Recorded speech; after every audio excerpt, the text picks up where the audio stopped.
All righty. It is 1 p.m. Welcome, welcome, welcome to all. Please make sure you are using the QR code on the screen to check in. If for any reason that QR code is not working for you, here is the link in the chat. So go ahead into the chat and pull up that link.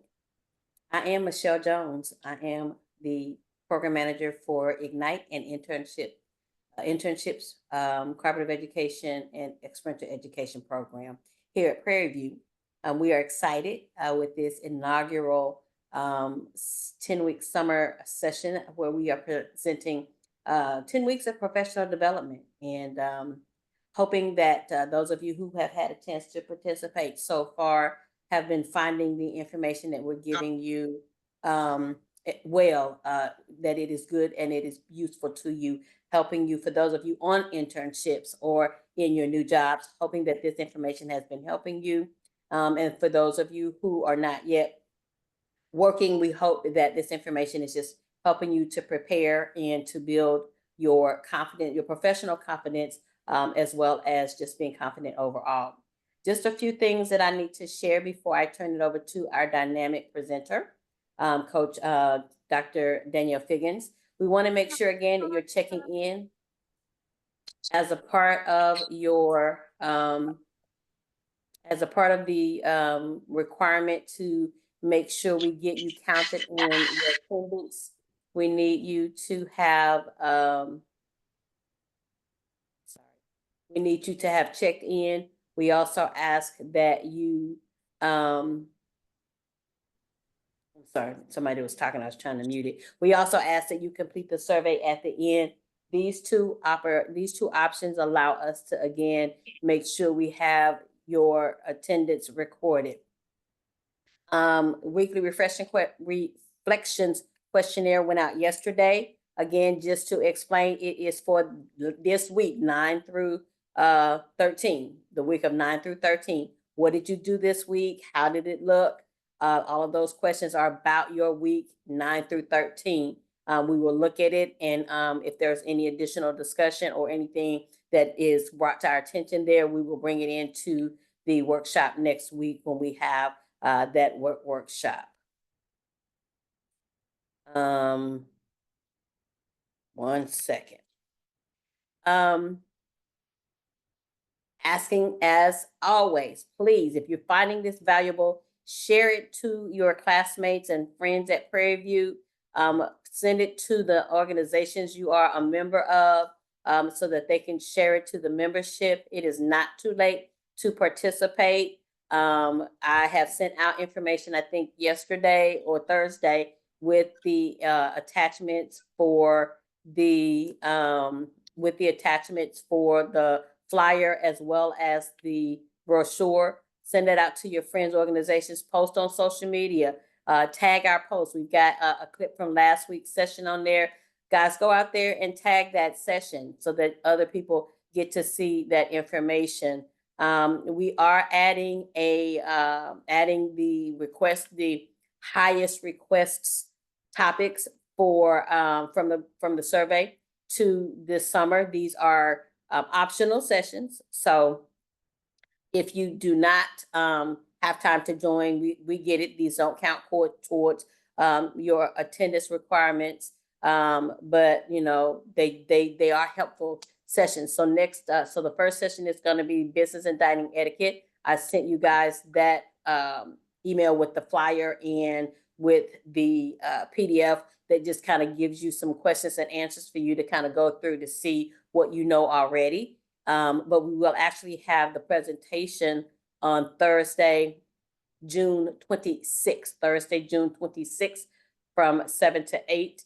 That again will be optional, and I'll get that those Thursday sessions sent out to you next week. We will also be offering salary negotiation, emotional intelligence, financial literacy, and a second part to communications, the basis of communication, where we'll get further in depth into some kind of, you know, situational things that we want to make sure you are aware of.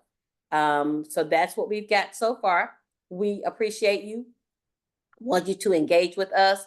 Come off mute if you want to come, if you have some responses to make, you can also put them in the chat. We are watching the chat and addressing things that come in the chat as well. We want to start off by asking you guys if you would put your name, major, and location in the chat for us, if you would, please, so that we can just kind of see who's here.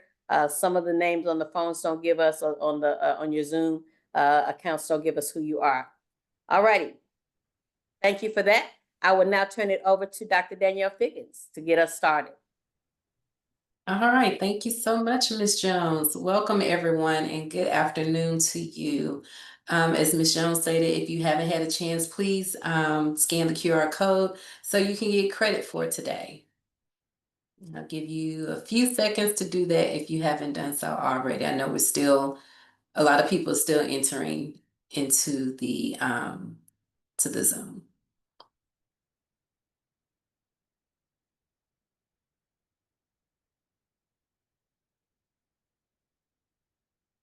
All right, let's go ahead and get started. So today I'm going to be covering mastering the basics of communication. Excuse me. So just want to provide some virtual housekeeping rules. First, if you can, please turn your cameras on. If you can, I would love to see your beautiful faces. Also, feel free to ask questions. You're welcome to raise your virtual hand, and so that way you can ask your question. And I will also ask for you to participate because we can all learn together. So just want to share some information about me. I am a Prairie View alum, so I do have my bachelor's and master's degree from Prairie View A&M. I also continue my education at University of Phoenix, receiving my doctorate in management. I have a cumulative of 20 plus years of experience ranging from different industries, from managed healthcare, vocational rehabilitation, human resources, education. The list goes on and on. I've also worked in the public sector and the private sector, as well as for Fortune 500 companies. Outside of that, I am an author, an entrepreneur, speaker, life coach, personal and professional development trainer. And I am a part of many organizations, but I just want to highlight two for today. I am a member of Delta Sigma Theta Sorority Incorporated. I was initiated at Prairie View A&M, the Eta Beta chapter. And I'm also a member of Society for Human Resources. Did I hear somebody say something? Okay. All right, continuing on. So here are your coaches. I want you to connect with your coaches if you haven't already done so. We are here to help you.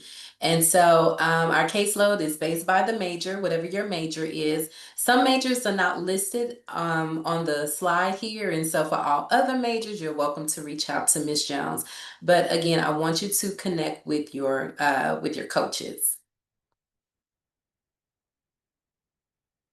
So to get started, what is an elite Panther professional? So I am here to build that self-confidence in you because I know you are a professional, and so this is where the training begins. And so let's just take a look at the word elite.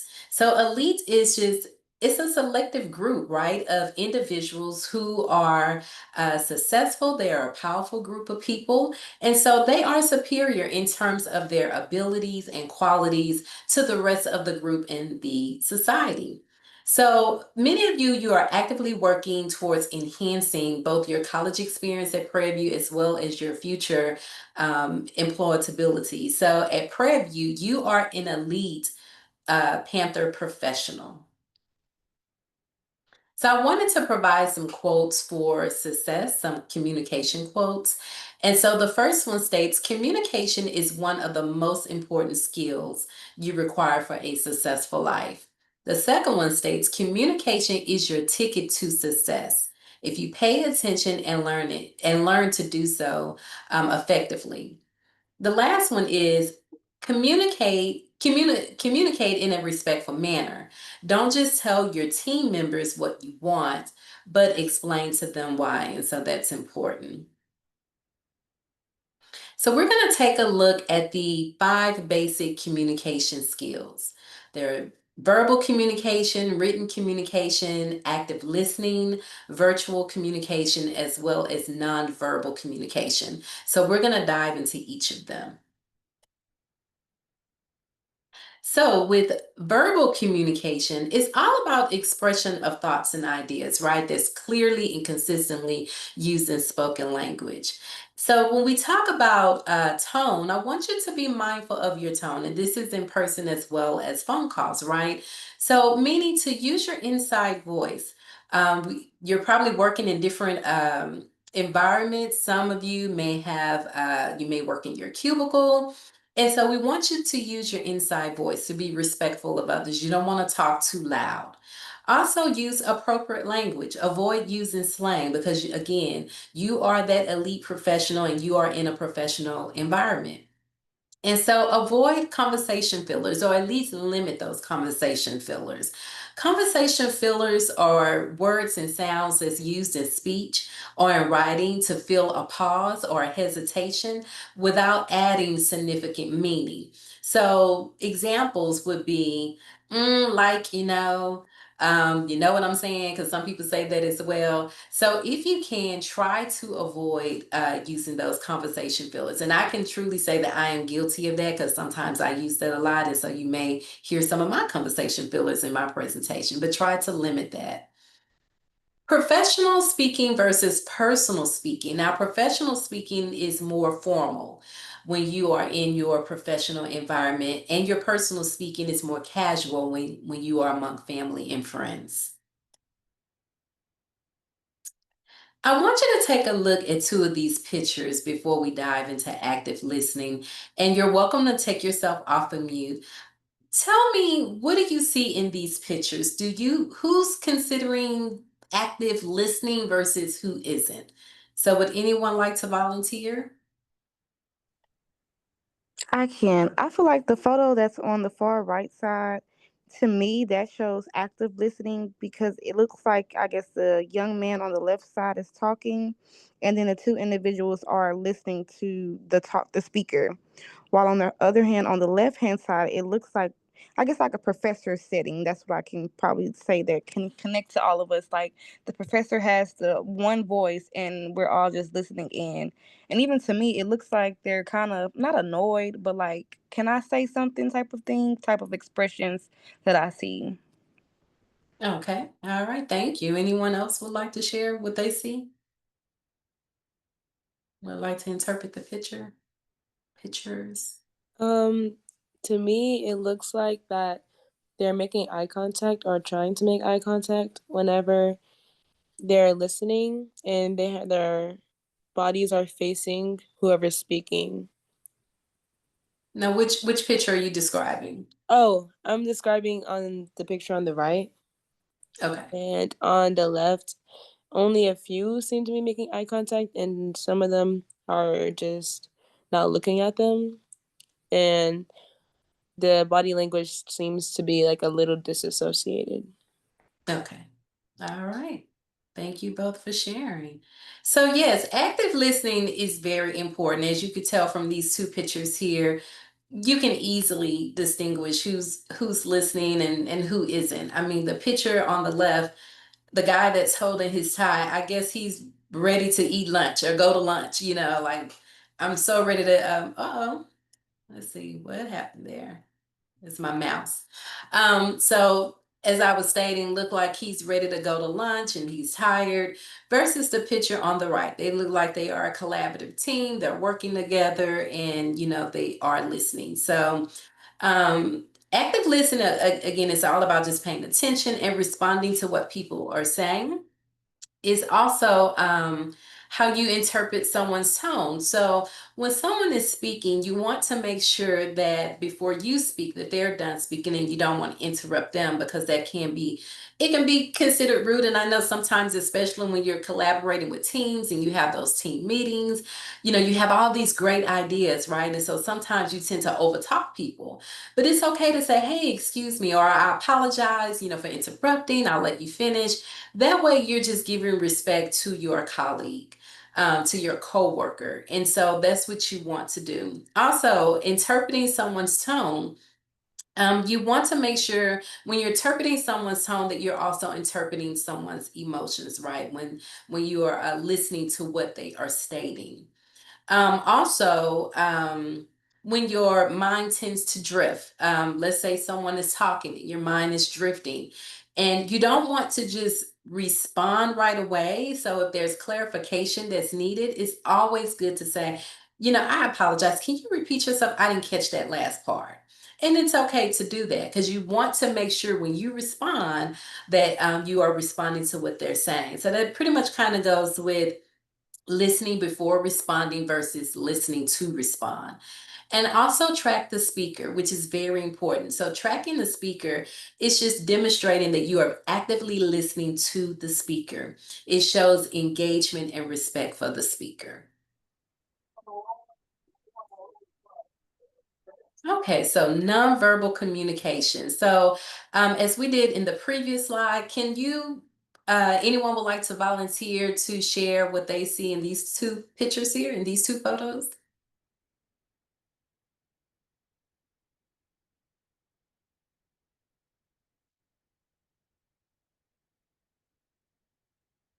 Anyone? I can go. Can you hear me? Okay, thank you. So the one on the left, it seems like the person who's talking, she's kind of waving her hands and she seems more aggressive to the people that she's communicating with about something very important. So it kind of does seem like she's being mean or like it's very aggressive. Whereas the people on the right, they're more calm and collected. And I know they probably had agreed to a project earlier or agreed on something. So they're just working on their own time and doing their own thing. All right, thank you for sharing. Anyone else?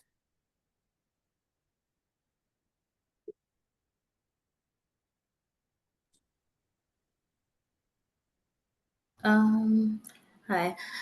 I would say I guess I agree. I was gonna Joy. say, I feel like the picture on the right, she also kind of looks like she's not really engaged, like the one that's like kind of tracing on the table. It also just looks like whatever they're talking about, she's not really paying attention to it. And then yes, for the one on the left, it does look like the girl is looking at her like, oh, why are you using all those hand gestures? Like, what's the problem? So that's just kind of what I'm picking up on the pictures. Okay.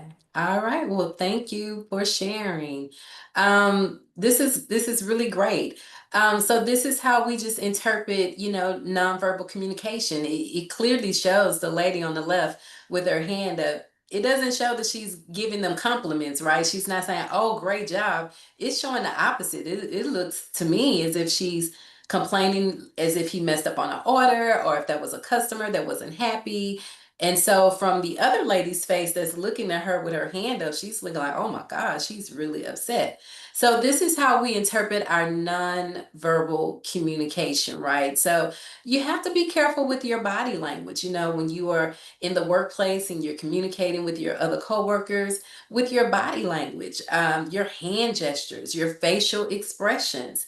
I know sometimes that can be challenging for me at times with facial expressions because I'm very direct, but you have to be mindful of that. You don't want to give the wrong impression with your facial expressions. Even when you're meeting people for the first time, especially in the workplace, you want to make sure you shake their hand and be polite and just introduce yourself. And you don't want to have a mean face when someone introduces themselves to you because it's going to kind of give the wrong signal, right? So you just want to be careful of that. And so also, when speaking or when attending meetings, you want to be mindful of your posture in meetings. You don't want to just sit there and just fold your arms because it's looking as if you're not engaged.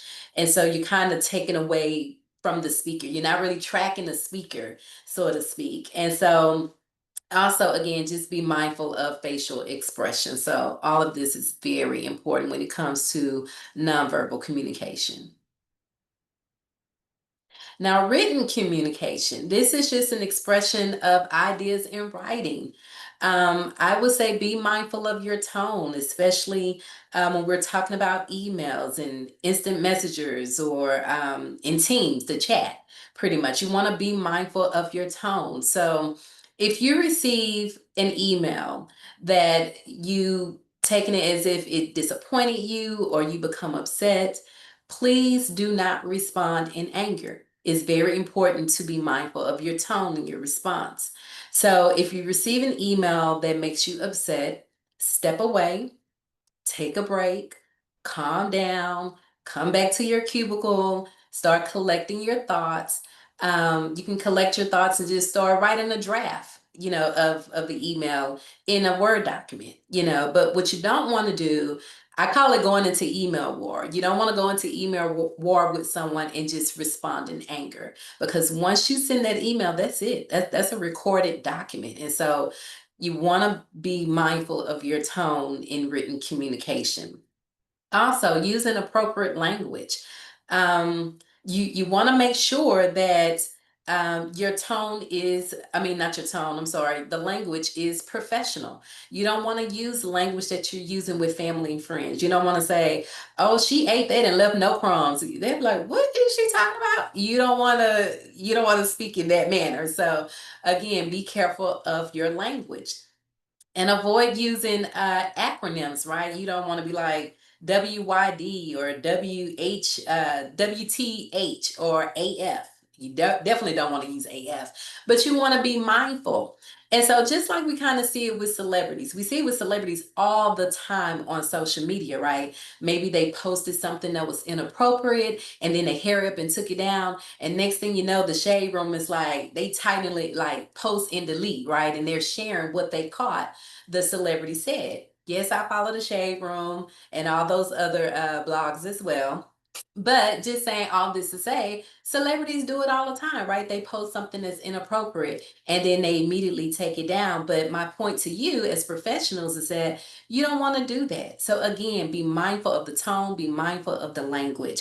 And because it's all about email etiquette.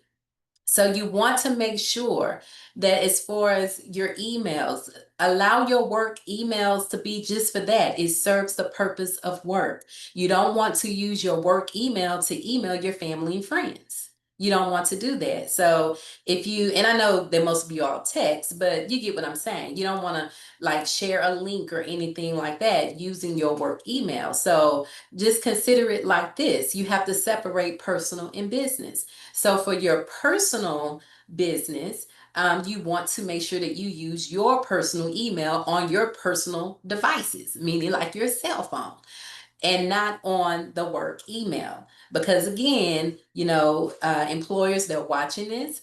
They have a thing that's called cybersecurity, which we have all heard of before, and they watch that email traffic. Every organization does. And so again, as an employee, you don't want to get caught up in that because it doesn't show that you are a good employee. So moving on. So with email etiquette, you want to make sure when you start to compose your email, you always want to have an email greeting. Good morning, hello. Those things are fine. And also as you're ending your email, so to speak, you always want to say sincerely or warm regards, things of that nature, because you want your email to be professional.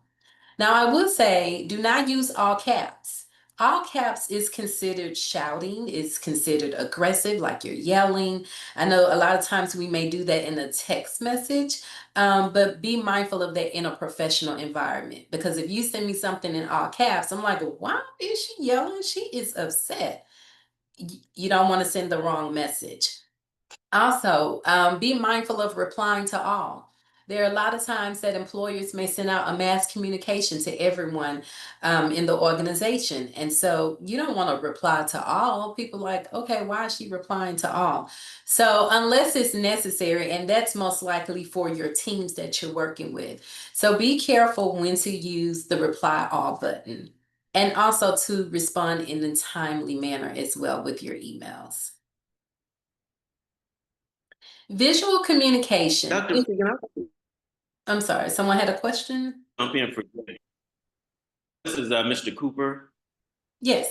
I wanted to jump in for 1 second and add something. Is it possible to go back to the previous 2 slides? Can you go back to a little bit about nonverbal communication?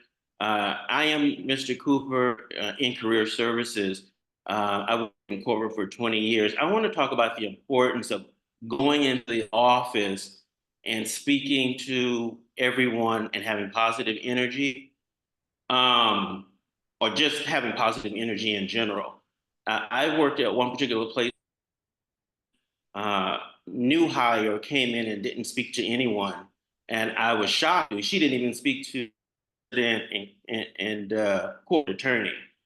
And I knew that she wasn't going to last based on that. It's important to walk in with a positive attitude and greet people because they're coworkers who are discussing your quote unquote energy, interact, your positivity. So keep that in mind. Thank you, Dr. Phoebe. Thank you, Mr. Cooper. And that's an excellent point. You always want to be cordial, when you go in, and just say good morning. And whoever speaks, speaks. You don't have to, if they speak back, they should. But if they don't let that throw you off. So yes, you want to make sure that you're cordial to everyone because again, you are a professional. So thank you so much for sharing, Mr. Cooper. Okay, let's see. Visual communication.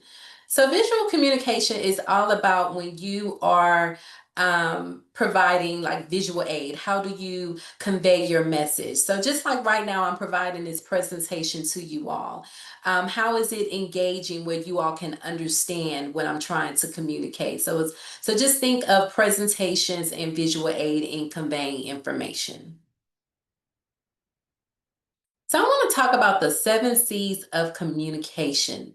And so the first one is clear. So depending on how you communicate, whether you are, maybe you communicate verbally better versus written, you want to make sure that your communication is clear.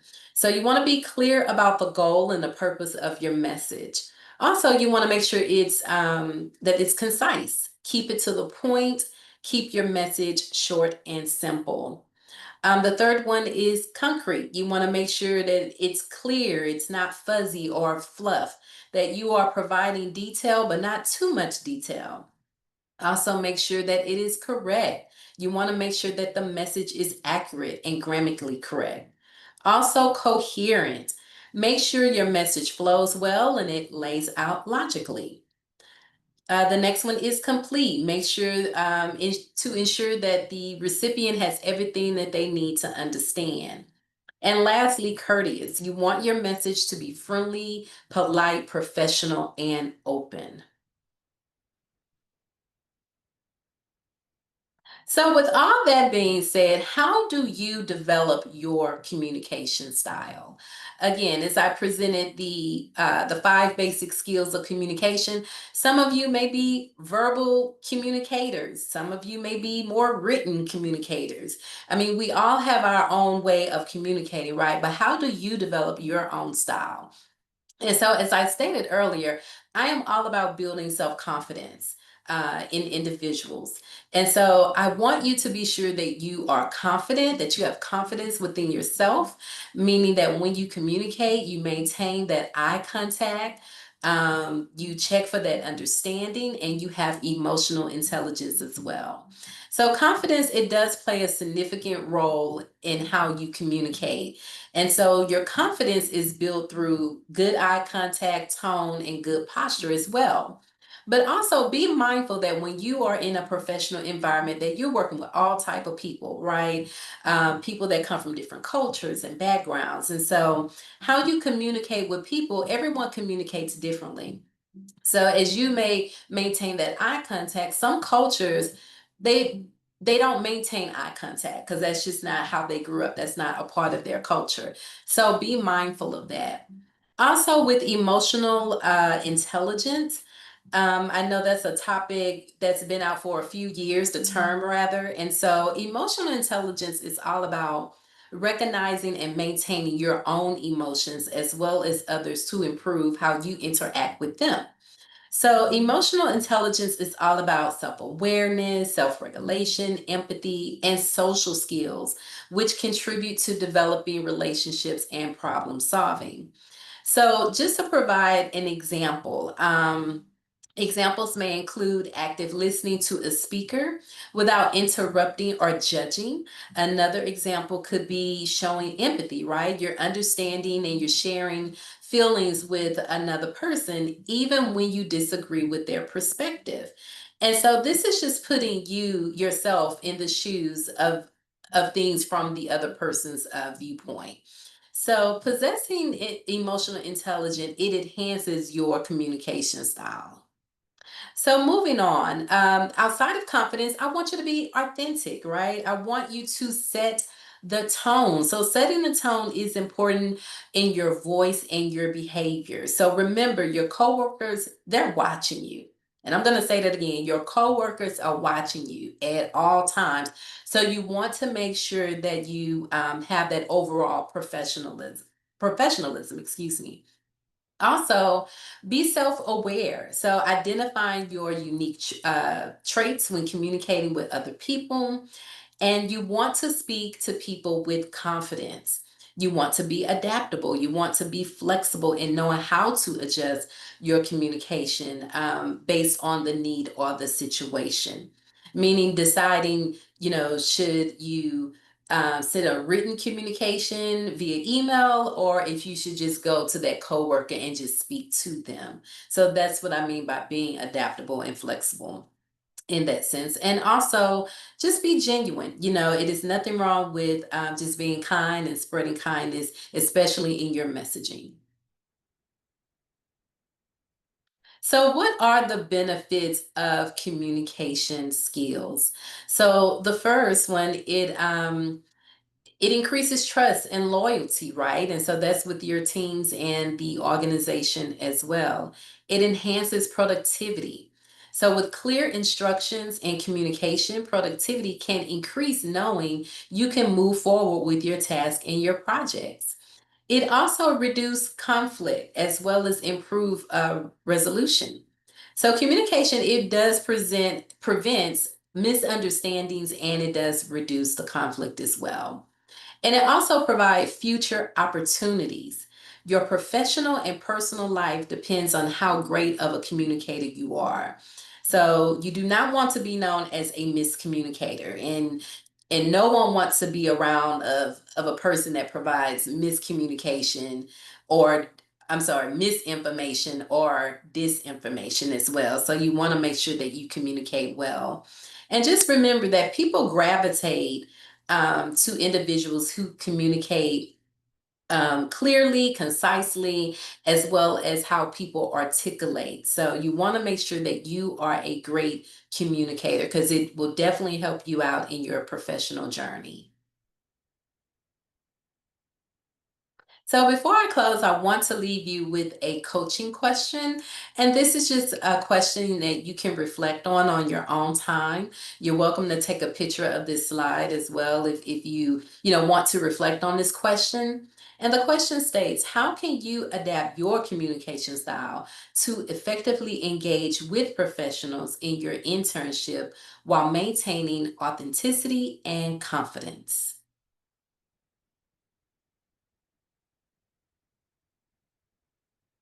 So the last quote I'll say is that communication is your leadership currency. How you show up and speak up will shape how people see your potential. And so here's some resources that will be provided to you as well from the presentation. And so that ends the presentation. So I want to open up the floor to any questions or comments or reflections. And so while you're doing that, you can also scan the 2 QR codes here. One where it states the attendance. That's for individuals who joined in a little late. Go ahead and scan that code so you can go ahead and get credit for attending today's session. And the other one is the survey. So kind of like the follow-up survey from the presentation. So please make sure you scan both of the QR codes to complete them. So I will now open up the floor to Q&A.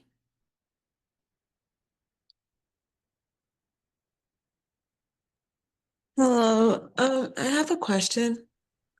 Okay. So, what if somebody doesn't have like a strong verbal communication skill? How can they improve that?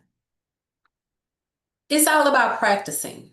To practice is one of the best things that you can do. So if you have a family member or a friend that you can practice with, I'm sure that there's some YouTube videos out there that can maybe help you.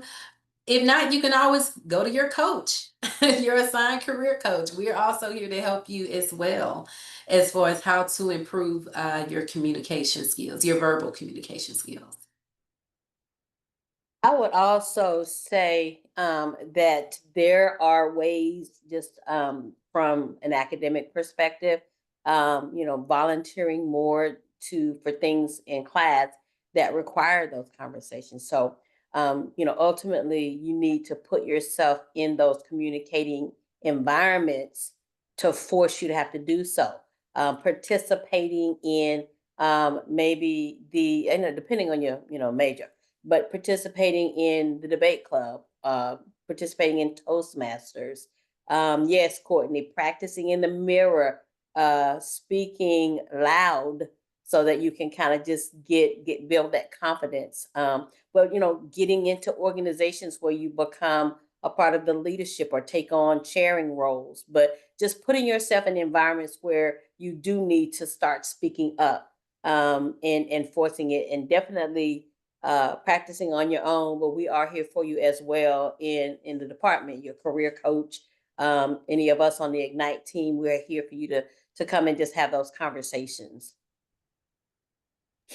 What I would add, it helps out, this is Mr. Cooper, work environment or in general, I observed one or two who are excellent communicators. One person I believe is an excellent communicator is Barack Obama.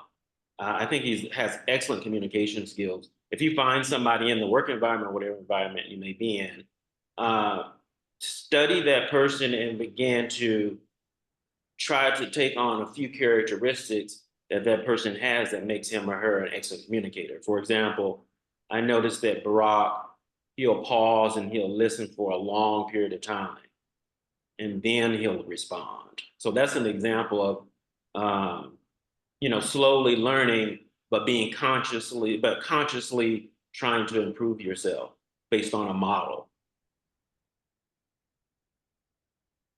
I see we have a hand up from Shakayla, and then Patrice.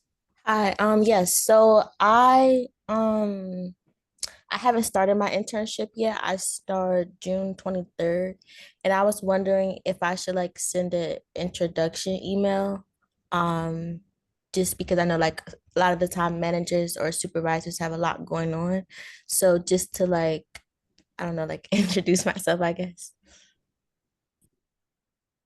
You're saying before you start the job? Yes. I don't know. I would. Because like, okay, so like in DC there's like a summer youth program, and so like you go through like a portal, so you apply through like a portal, and then you apply to different positions through the portal. So it's not like they hired me per se, they kind of just picked. Does that make sense? So like they didn't get to like interview me or anything like that. They just like see my resume, that's it. Would anybody else like to take that question? Answer that question? Do you have like who your supervisor is, Shakayla? Yes. It's hold on 1 second. It is, yeah, I have like all the information and stuff. It's the Office of the State Superintendent of Education. Okay. I mean, it doesn't hurt. I would say you definitely. What's your major? Political science. Okay. All right. So that's Dr. Figgins and I. So I would say get with us. It doesn't hurt, but let's just make sure what we're putting in there is purposeful, and that it can be received in the manner you want it to be received. It won't hurt it, but you want to just make sure what you're addressing in it, the purpose of introducing yourself is what's conveyed. So send myself and Dr. Figgins an email, or Dr. Figgins an email, and we can just work with you, either one of us or both of us, whatever, can work with you to draft up something that just makes sense and that will be the purpose you want to serve from it. Yeah, I actually did send you an email yesterday. Oh, okay. Did I respond yet? No. But Oh, there you are. Yes, yes, no, I see it now. Okay. I do believe like I remember like my last internship, just going above and beyond, it got me the opportunity to for them to extend my internship. So I think like Sure. just doing those small things. Okay. Yeah. Yeah, I'll get with Dr. Figgins. We'll try to set something up for you to talk with us Monday or Tuesday if that's open. So, okay, cool. Yeah. I think we And I should. apologize, you guys, if you hear some loud music or if you hear somebody doing some yard work, it's my neighbor. So I apologize. I don't know if you all can hear it, but it's like some loud music going on. So he's just enjoying his Saturday afternoon. All right, Patrice. Yes, ma'am. So I guess firstly, I want to say thank you, Dr. Figgins, for providing us the information with the communication presentation this afternoon. But I guess my question goes towards, okay, as we are going into these different environments and we want to be that elite communicator, what if we are interacted with a, I guess, coworker or boss who has like a language barrier, or we're dealing with like a client, a patient who doesn't speak our language? Like, what would be the first thing you would do to make sure that that person is getting the adequate care? But, like, I guess trying to have the effective communication, but you don't know how to speak Spanish or French or whatever that may be. Okay. So is this more of a client or a patient or you said a coworker, right? Right. And I guess in any capacity. Well, I guess we can just say like a patient. The patient is coming in, and what would be, I guess, your first method of interacting with them if you do not have that translator in the office? Most companies offer, they use different vendors. I remember it was one vendor that was called Language Line. I worked for an organization and they used a vendor that was called Language Line, and they were pretty much interpreters in any language that you needed. And so, like I say, most companies have those resources available, kind of lined up already, because they know that they may have patients, who may speak other languages. So that's one way. If they don't, I would say try to get with a coworker who may speak their language, and maybe you can kind of partner with them and kind of take that route. Because if it's Spanish, for an example, I'm sure there's someone that you may work with that may be bilingual or who may speak the language. So again, if a company don't offer that, like I say, some companies offer a vendor that handles that for them. If not, then try to get with the supervisor and see what is the best approach. I mean, that's your question to them. Like, I really want to help them, but there is a language barrier. Do we have any additional resources here to help our patients who may speak other languages? And I'm sure 9 times out of 10 that they probably do, or if not, they'll probably just get another coworker who does speak the language to help you. Dr. Okay, Figgins, I'd like to add one thing to your comment. We also have tools on our phones and our apps that are translator or transcribers. And so you can also use that, turn those on. And if they say something, it'll transcribe that into English for you so that you can understand. That's one. And just being kind. If people know you're trying, even though you don't speak their language, how you approach them makes a big difference. Thank you, Ms. Corley. Yes, definitely. It's definitely at this point, in that situation, one of the biggest helps, as Ms. Corley has said, is that kindness. And so how you walk into the room, how your demeanor is, having a smile, having that relaxed, compassionate body language. Those are the things that will help start it off, because you got to know if they are a non-English speaking person, they don't know what to expect. And so they're already going to be at a higher level of anxiety. So just how you walk in, Ms. Corley hit it on the head. That kindness and compassion will go a long way, even when there is a language barrier. So yes. But I did want to touch just a quick moment on, if it's a colleague or a coworker, definitely using your app, making sure you still got that body language going on that's showing collaboration, compassion, kindness, but using the app, just making sure to be respectful of the fact that they are a different culture, speak a different language. And so sometimes it can be real easy to get frustrated. I'm not saying that this is the case, but it may be someone who's just not trying to communicate better, towards you in English. And so making sure that you are giving them, that same energy, despite possibly that frustration that may come about because of not being able to verbally communicate well. So just that kind of staying intact with that. And that's going to come from the emotional intelligence level and some other things. So Thank you so much, you all. thank you. These are great questions. Anybody else?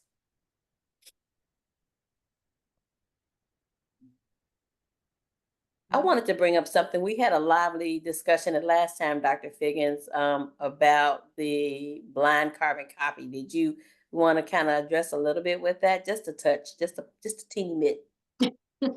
Yeah, so per our last session, it was a question that was made about pretty much about the best approach of whether to use blind copy. So of course, in your emails, you have the CC, which is the carbon copy, and then the BCC is the blind carbon copy. So I believe in this instance, the person had used BCC when they were trying to get a response from a coworker.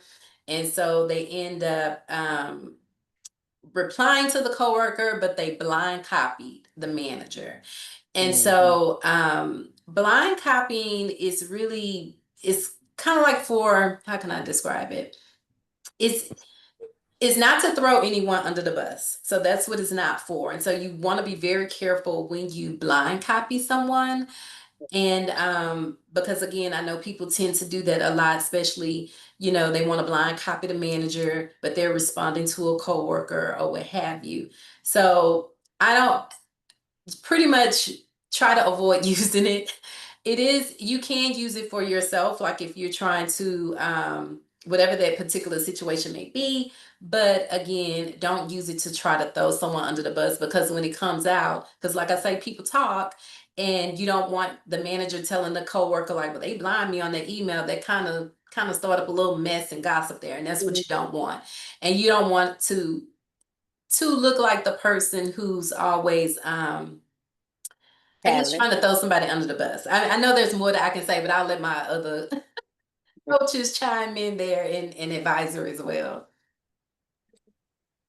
I'll just add, which reason you don't want a blind copy is because the person that you're blind copying also will think about what you're doing as well. And they may say, the fact that you're actually doing blind copying me, and you don't want that person to know, well, then are you blind copying all the emails that you're sending to me as well? So you don't want that perception to be out there.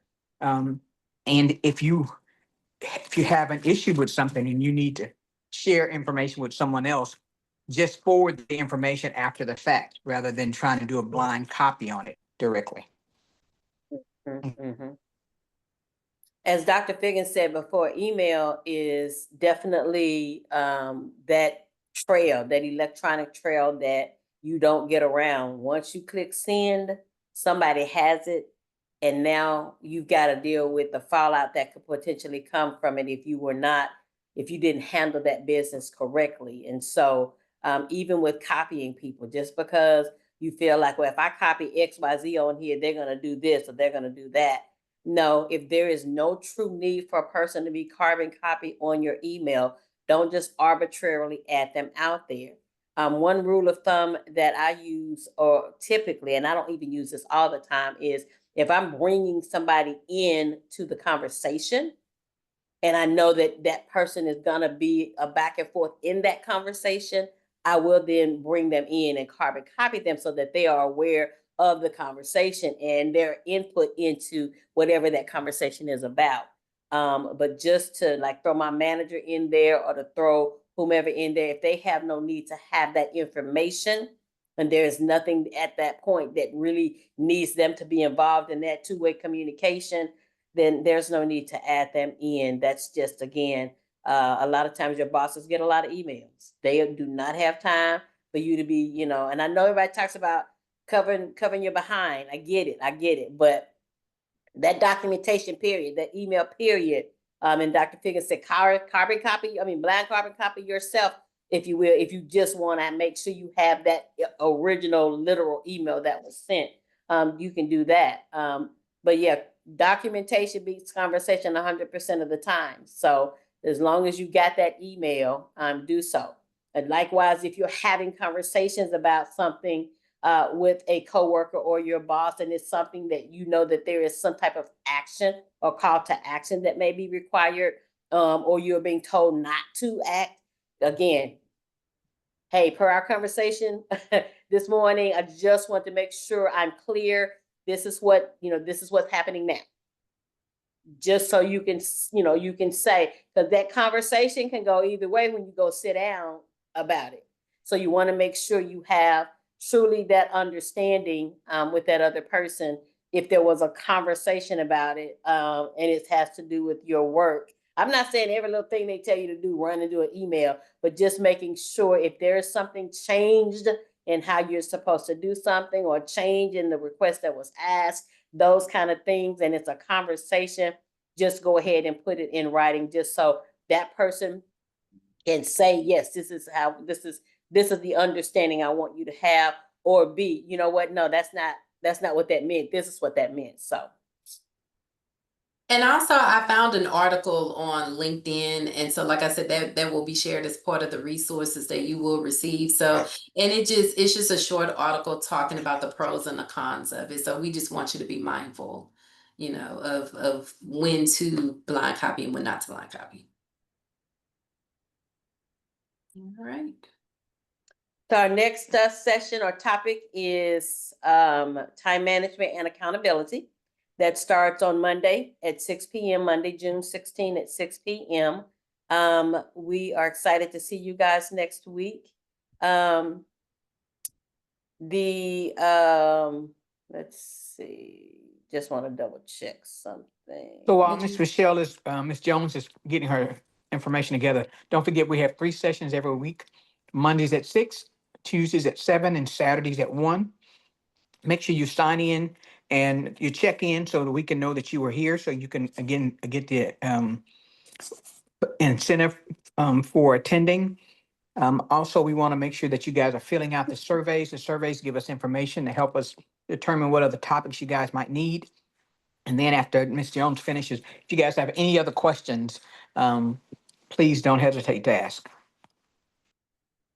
Sorry. Yes, we do typically have 3 sessions per week. Now, if it's a holiday, we will tend to, excuse me, not have it around that holiday, because a lot of times people are out with family and doing things. So with this being Juneteenth week coming up, we won't have a Saturday session. We're only having a Monday and a Tuesday session. And I'll be sending that out to you guys just to make sure you remember that. And I think the same is for the July 4th weekend. We won't be having a Saturday session. I don't know if we're having a Monday session either, but I'll send that out to you. All right. Dr. Figgins, anything else? No, I guess I'll turn it over to you if y'all wanna, you and Miss Corley wanna talk about the slide that's up now to kind of remind our audience. Miss Corley? Okay, I had to get off mute. I'm sorry. So one of the things that we were able to get the president to agree to is to give you guys some incentives to participate in this program. So our incentive program is, if you attend 7 to 10 of these sessions, you will automatically receive $100, but you have the potential to receive $200.